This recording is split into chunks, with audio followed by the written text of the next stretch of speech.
On va maintenant parler d'un sujet que connaissent bien malheureusement les Parisiens, le sujet du crack qui empoisonne la vie de nombre de nos concitoyens. C'est un sujet d'Anne Cancard. Sur l'ancien campement Porte de la Villette, plus aucune trace des toxicomanes. Si certains ont été placés dans des centres d'hébergement, c'est dans le 18e arrondissement de Paris, rue de la Chapelle et Porte de Clignancourt plus au nord, que la majorité d'entre eux errent désormais. Seuls ou en groupe, ils sont de nouveau livrés à eux-mêmes, à la recherche de dealers. Parmi ces consommateurs, nous rencontrons Inès, 24 ans. Depuis qu'elle a quitté le campement, elle continue de se prostituer pour s'acheter du crack. Un cercle vicieux, inarrêtable selon elle, malgré les actions coup de poing des autorités. Ça sert à rien ce qu'ils font, ça arrête rien du tout. C'est vraiment, ça arrête rien du tout. À quelques mètres de là, les habitants que nous rencontrons dénoncent l'inefficacité de la mairie de Paris. Elle n'a rien fait, elle a déplacé le problème comme d'habitude. Ils sont revenus dans le quartier, dans le métro. Moi je n'ose plus inviter des amis dans le quartier. Les Jeux Olympiques vont se passer là, c'est pas possible. Pour une réelle prise en charge médico-sociale, les associations réclament davantage de places d'hébergement et la création d'espaces de consommation sécurisés. Louis Dragnel, vous pensez que Laurent Nunez, qu'on reçoit tout à l'heure, qui est le préfet de police de Paris, qui veut mettre un terme à cet enfer du crack, va y arriver ou pas? Alors justement, c'est très important que vous puissiez le recevoir parce qu'il y a un bras de fer, il le dira peut-être pas comme ça, mais entre la préfecture de police de Paris et la mairie de Paris, Anne Hidalgo. Ce bras de fer existait d'ailleurs sous son prédécesseur. Et en fait, la difficulté, c'est que la mairie de Paris ne veut pas être efficace parce qu'elle a peur de froisser une partie de son électorat très à gauche et surtout ne veut pas en fait régler ce problème-là. Et de l'autre côté, effectivement, vous avez un préfet de police qui est garant de l'ordre et de la sécurité publique, mais qui ne peut pas tout. C'est-à-dire que c'est pas lui qui s'occupe notamment de la prise en charge au niveau médical, par exemple, des gens qui sont interpellés et qui ont besoin de soins.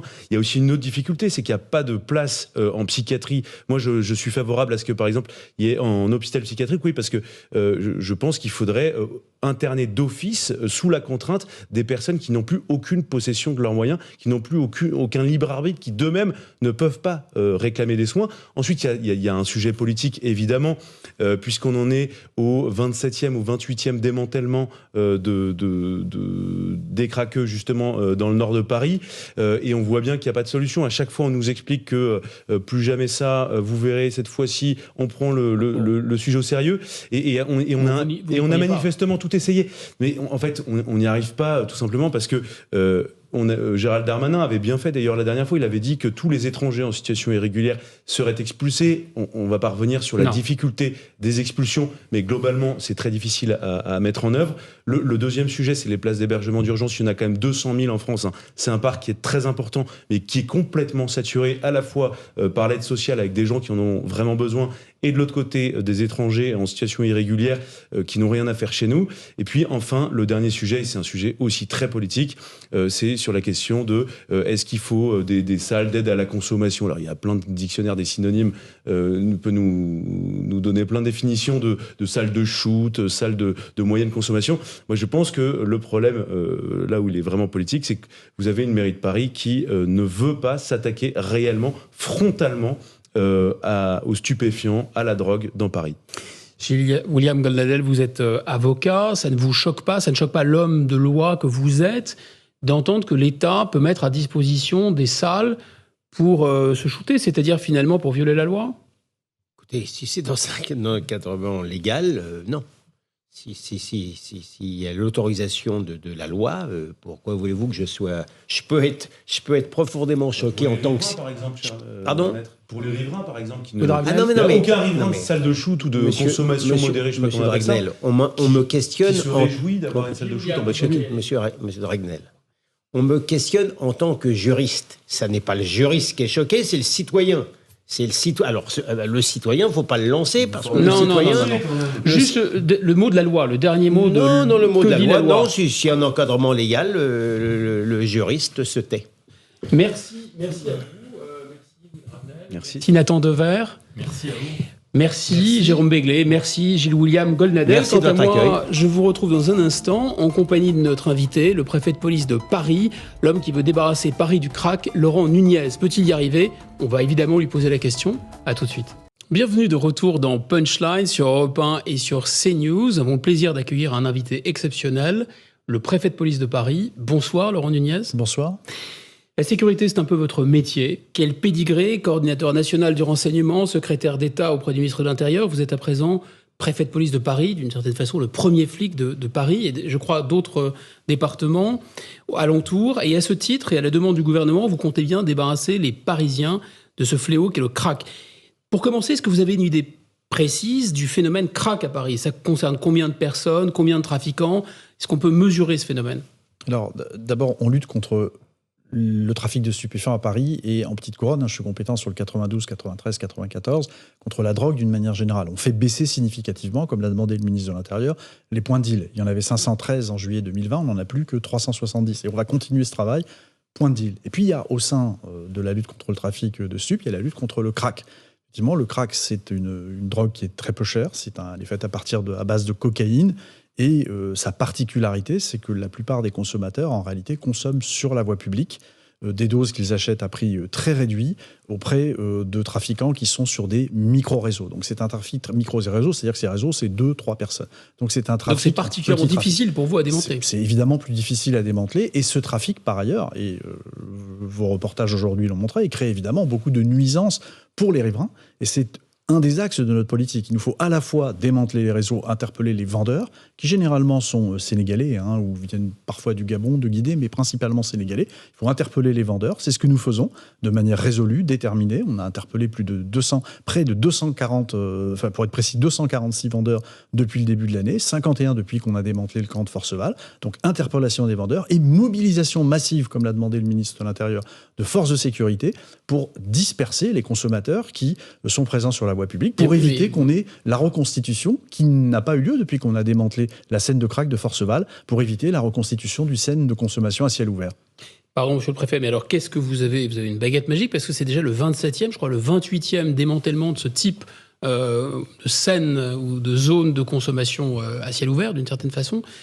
Pourquoi là, il n'y aura pas de reconstitution de cette... Il n'y aura pas de reconstitution parce que le ministre de l'Intérieur a souhaité que nous empêchions cette reconstitution. Donc nous sommes présents. C'est par la volonté du ministre? Nous sommes présents sur la voie publique, nous avons énormément d'effectifs, on mobilise tous les jours. Il faut que vos téléspectateurs aient bien en tête, et vos auditeurs sur Europe 1 aient bien en tête que nous mobilisons tous les jours plusieurs centaines de policiers, de CRS, forces mobiles, des forces de la préfecture de police, tous les jours pour disperser les groupes et éviter qu'ils ne s'implantent à ciel ouvert. Et puis nous mobilisons les services de police judiciaire, et notamment le groupe CRAC de la police régionale des transports, qui fait un travail formidable. Je leur ai rendu visite vendredi dernier. Ils interpellent énormément de modus, c'est-à-dire ces vendeurs de crack, qui généralement, quand ils sont interpellés, c'est sur la base de dossiers solides. Et le parquet de Paris nous suit toujours. Et nous avons des personnes qui partent en détention pour au moins 5-6 ans systématiquement. Donc cette action, on va la poursuivre de manière résolue et déterminée. Du judiciaire pour interpeller les modus, et de la voie publique pour empêcher les consommateurs de perturber la vie des riverains. Alors pardon, mais le judiciaire, c'est pas tout à fait dans votre périmètre, ni celui du ministre dont vous dépendez, c'est un autre ministère. Mais c'est nous qui interpellons, les modus et qui les remettons à la justice. Et je travaille main dans la main avec Madame la procureure de Paris qui nous accompagne totalement sur cette lutte contre le trafic de crack à Paris. Alors en effet, les remontées de terrain montrent qu'une grande partie des consommateurs et des dealers sont des étrangers en situation souvent illégale. Et le tandem police-justice a pas l'air quand même de très très bien fonctionner en matière de reconduction aux frontières. Comment faire si on n'arrive pas à expulser les trafiquants? Alors, pour nous, les trafiquants, c'est une priorité. C'est-à-dire, quand ils sont interpellés, généralement, les policiers font bien leur travail et les dossiers sont constitués. C'est-à-dire qu'ils ont caractérisé l'acte de vente à de nombreuses reprises. C'est après que les problèmes commencent. Et donc ensuite, il y a une condamnation judiciaire. Le plus souvent, il y a une interdiction judiciaire du territoire que nous exécutons dès la sortie de prison. Et quand il n'y a pas de poursuite retenue et que nous avons, nous, la certitude que nous avons affaire à un trafiquant de crack, généralement, ils sont en situation irrégulière. Donc on n'a pas besoin de démontrer qu'ils sont judiciairement en faute. Ce sont des trafiquants, ils sont étrangers en situation irrégulière, on les expulse. Mais là, il y a 3 lettres que tous les Français connaissent désormais, OQTF. Absolument. absolument, mais que nous exécutons Ça systématiquement. n'a pas l'air de bien se passer. Pour les trafiquants de crack, nous les exécutons systématiquement. Et depuis que nous avons démantelé le camp de C'est la politique Forceval, méchant avec les méchants, c'est ça? absolument, mais depuis que nous avons démantelé le camp de Forceval, nous avons procédé à 36 expulsions, 36 reconduites de personnes, de trafiquants de crack dans leur pays, généralement dans les pays d'Afrique de l'Ouest. Évidemment, on va poursuivre avec détermination cette politique. Vous avez une évaluation du nombre de consommateurs et de trafiquants? Le nombre de trafiquants, je ne plus vous donnerai pas. vous le Je donnez ne vous pas. donnerai pas. Évidemment, les services de Comme police ça, on ne peut pas judiciaire... apprécier 36 sur combien? mais- Sous l'autorité du parquet, évidemment, nous travaillons sur des objectifs, comme c'est toujours le cas en matière de lutte contre le trafic de stupéfiants. Et les consommateurs sont, on les estime, de l'ordre de 700 à 800 sur la place de Paris, mais dont un certain nombre, dont bon nombre, sont pris en charge par les dispositifs sanitaires et sociaux. Je veux le rappeler. Le travail policier, le travail judiciaire que nous menons sur le volet répressif, il est complété évidemment par un travail sanitaire et social qui est tout à fait efficace, puisque chaque nuit, ce sont 530 d'entre eux qui sont hébergés dans des dispositifs d'hébergement où il y a un suivi sanitaire et social. Laurent Nunez, la mairie de Paris a toujours privilégié l'ouverture de salles de shoot pour que les consommateurs puissent évidemment se droguer à l'abri des regards dans des conditions décentes. Est-ce que vous estimez, vous, en tant que préfet de police de Paris, que c'est une solution intéressante? Il y a une salle de consommation à moindre risque du côté de la Riboisière qui est en cours d'expérimentation. C'est une mesure qui, à ce jour, n'est pas à l'ordre du jour du plan crack. Alors, c'est pas la partie qui me concerne, mais je peux en parler puisque je suis associé avec le préfet de la région Île-de-France et la directrice générale de l'ARS. Je suis associé évidemment à cette prise en charge sanitaire et sociale des consommateurs. Cette piste-là n'est pas privilégiée à ce stade. Nous, ce que nous voulons, c'est avoir, comme c'est le cas à la Porte de la Chapelle, des espaces de repos, des endroits où ces consommateurs puissent être pris en charge, et d'ailleurs, y compris aussi en structure hospitalière. Il faut faire augmenter le nombre de notre capacité de prise en charge. C'est tout l'objet du plan crack sur le volet sanitaire et social. Monsieur le préfet, Laurent Nunez, est-ce qu'il n'y a pas quelque chose d'un peu étrange et d'un peu choquant à mettre à disposition des moyens publics, des salles de repos, par exemple, vis-à-vis de gens qui violent la loi, en fait, finalement? Ce sont des gens... Dans ma jeunesse, quand des gens étaient en état d'ébriété, on pouvait, y compris, les incarcérer pour qu'ils reprennent leurs esprits. Là, c'est pas le cas avec les trafiquants. C'est ce qui se passe. Vous savez, quand un consommateur vend du crack, il est interpellé, il est poursuivi pour trafic. C'est ce qui se passe. Après, vous avez des consommateurs qui sont dans une situation sanitaire et sociale qui doit être pris en compte. On ne peut pas considérer que ce problème ne se réglera que par la voie policière et judiciaire. C'est illusoire de le croire. Le gouvernement a choisi, le ministre de l'Intérieur y est attaché, avec le ministre de la Santé, à avoir un plan qui soit multi-points d'entrée.